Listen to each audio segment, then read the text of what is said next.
Hey everyone, welcome to another YouTube painting process video. I'll be showing you the process for my Psylocke piece from Marvel Rivals, and I will be discussing a topic that pertains to creating your style, something that furthers your pursuit for it. So, if you've been following some of my other videos, I've usually just talked about style in terms of your own opinions and preferences. After all, art style is basically what you choose to include and omit. However, there is something of an elephant in the room that I haven't discussed, and it's simply the idea of limitations. And the reason why I wanted to hold it off is because it can seem a bit offensive. People don't really like being told that they're not good at something or that they're not made to do something. Now, that's not to say I am telling people not to go into art. You are encouraged to draw regardless of what skill set and where you're coming from. However, being truthful, every single artist will excel at certain aspects of art. Similar to how you are likely going to be a good basketball player if you're over 7 feet tall. If you are good at certain things in art, your style will gravitate to that strength rather than exposing your weaknesses. Now, when it comes to art, it's obviously not as explicit as something of a physical sport, but that aspect still occurs. I want to preface by saying that it is vital that no matter what you think of yourself, you should still train all the fundamentals equally. Don't avoid something because you perceive it as a weakness. So for instance, even though I am definitely not the type to do line art, I was definitely trained to do line art in art school with animation, and from time to time I will pick up the pen and pencil and I'm going to be drawing lines just for practice sake. But what I've come to realize is that every single individual have their strengths and weaknesses. No matter how hard they train in certain aspects of art, there will be artists who will be really strong innately from doing line work because they see things in lines. Whereas some artists, like I like to see things in values, which of course is a stronger base when it comes to painting. I can't tell you why that is. It's just how our brains are individually wired. We are all different. The way we learn, the way we move, the way we think, we're all doing things differently.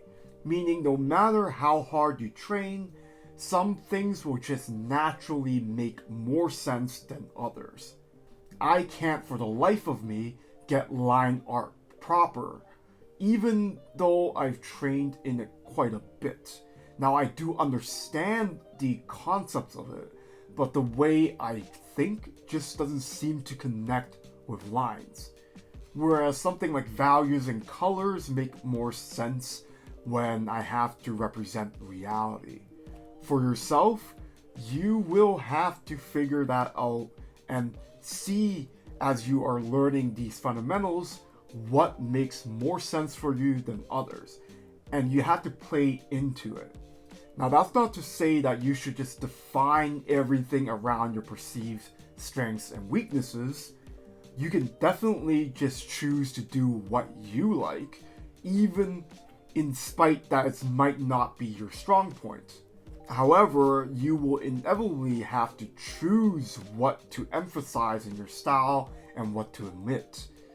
And at least for myself, I find it more productive to just play into your strengths and try to shroud your weaknesses as much as you can. We can't be good at everything. Don't make the mistake of thinking that your favorite artists are these infallible professionals who will be able to draw whatever they want at any style, doing every single thing perfectly. Everyone has their strengths and weaknesses. Now, the good news is there are so many different aspects and angles you can approach art that for sure you will find at least one major strength that you can excel at. I have never met anybody who is incapable of doing every single part of art. So when people say, oh, I can't draw, I'm not good at drawing, it's honestly just a matter of effort and practice rather than this mythical talent. There's going to be something that everyone will grasp quicker than others when it comes to art. It just takes time, and of course there's going to be people who find it faster than others. But with enough practice, you'll make it pretty apparent to yourself naturally. This is the fun of art. Similar to how in RPGs you have different classes and you have different roles, every artist will have their strong suits, and clans will appreciate you for excelling in those aspects. Because given that everybody has their unique styles, you will be hired for your specific strengths. This goes into my final point for this discussion. It is rather important to also look into others' feedback when they look at your work. Because oftentimes they'll be able to recognize a lot of your strengths that you may be unable to see for yourself. Most of the time, artists are their own worst enemy. They are their biggest critics. And I find that artists are often too harsh on themselves. I know this for a personal fact. So having others check your work and see what they're saying about them can sometimes give you hints as to what your art tells people and what speaks to them. You may not even be consciously making these decisions. It's stuff that you will naturally do as you're drawing that somehow resonates with other people. This is why I always tell artists to expose their work as much as they can, because otherwise you wouldn't get this feedback loop. Especially in this age of the internet, being able to show your work to thousands to potentially millions of people is such a huge advantage that the pre-internet age didn't have. And trust me, I grew up at a time when there was no internet. Trying to find resources of your favorite artists and such was way harder than it is now. So with that, you should too take advantage of that. Don't be afraid of what others might say. Obviously, don't take everything to heart because there are some mean people on the internet. Use your better judgment and discretion in order to figure out the best approach in getting other people's critiques while also expressing your own opinions and preferences when it comes to your work, in showcasing your strengths and hiding your weaknesses. Anyways, that's all for today.